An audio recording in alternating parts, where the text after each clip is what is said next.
In this lecture, I want to talk about installing the required software for the class. It's going to be very easy.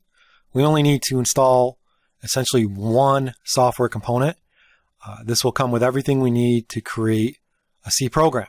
And what we're going to be installing is an integrated development environment called CodeBlocks. Blocks. I do want to tell you a little bit about this program, this IDE. It's really, really useful.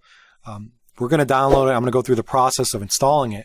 But some of the highlights of CodeBlocks are its cross-platform.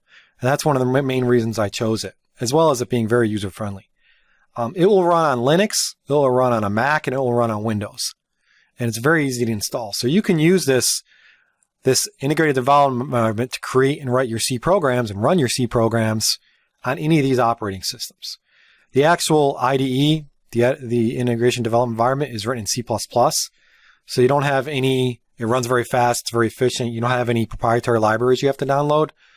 The compiler that it's going to use is this Ming Win compiler. This is like a Cygwin compiler that comes on Windows. We're going to be doing all of our examples on Windows, but it's going to be seamless because the same IDE can be used on any other platform. But it is very, very user-friendly, very easy to use, very fast. It's a typical IDE where you can create projects and do nice things. The other reason I chose it is, besides it being very lightweight, it also has a debugger, which we're going to go through in a whole other section. But this will be helpful when we need to find and fix our errors in our code. You can do basic debugging techniques. It also supports this integrated development environment common features of most IDEs. So things like syntax highlighting. It also allows for code completion, which makes it much more efficient to write code. These concepts will become more clear when we start writing our code. But this is the IDE that we're going to use, and it's very, very useful and very, very nice and user-friendly. Now, to download it and install it, we have to bring up a browser and we have to go to CodeBlocks.org. Very, very simple. So type this link into your browser. And I'm now going to go over to my Chrome web browser. So here we have Google. Let's just type in CodeBlocks. CodeBlocks.org, which is I already have here as a link. When you go here, you see the home page. You can read through this stuff to see some of the things I just mentioned. But what you want to do to install this is you want to go to Downloads, which is the Downloads link right here. And then you want to select Binaries on the left-hand side under Downloads Binaries. And then depending on where you're installing, if you're installing on Linux, or you're installing on Windows, or you're installing on Macintosh, you want to select the correct executable. So here, since we're doing Windows, I'm going to select the correct one here. But if you are doing Linux, you just go to the one that you want to select. And for Linux and Macintosh, they usually come as tar files, and you can just extract them. If you need help doing that, you can always ask questions in class. But it's very, very basic, and it's pretty much explained here as well. But for Windows, what we want to do for Windows, we want to select CodeBlocks that comes with our compiler. So what we want to do is we want to select the fourth option here, CodeBlocks whatever version 16.01 Ming W-setup. So what this is going to do is it's going to download and install Ming compiler, Cygwin compiler for you, and it's very basic. So you'll want to select this option. And to download this, we just have to double click on the repository, either sourcefuge.net or FossHub. So we're going to double click for sourcefuge.net.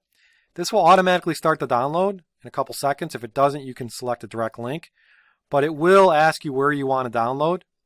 And I'm just going to download to my downloads directory, and you notice it's going to be an executable file. So once you download it, we're going to need to click it, but you want to hit save to download it. Now the executable file is about 79 to 80 megs, so it may take a few minutes to download. But once you have it downloaded, you then want to execute the setup. So now I'm going to transition back to my Windows Explorer to show you how to run the executable.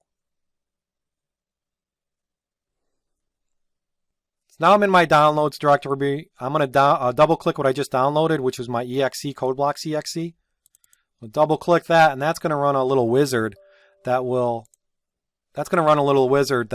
allow you to install CodeBlocks. The first screen you're going to see is this one.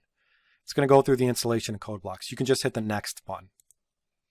You then want to accept the license agreement by just saying I agree. Here is where you can choose the components you want to install. Depending if you want to get rid of things or if you don't want to have certain things, you can uncheck some boxes, but I would just leave all of these checked. There are some plugins that come along with it. You can leave all this checked. It takes up about 230 megabytes on your hard drive, but you just hit the next button here. It's going to by default install as an x86 32-bit or 32-bit installation. So you say install, and then it goes through the wizard and basically copies all the files. And this may take a couple seconds or a minute as well. And then it will ask you if you want to run CodeBlocks. You can say yes just to make sure that it installed correctly. This will bring up the integrated development environment, and that's basically it. You won't have to do anything else other than that. It's going to automatically detect whether or not you have a compiler. The compiler should automatically be installed along with Minwin that came down with you. So you may see a screen like this for auto detection. You can just say OK. Otherwise, it's going to find it, and you're going to see your startup screen, and you're going to see your development environment. And that's all it takes. This is all the software that we need that is going to allow us to write and run our C programs. So pretty easy. Thank you.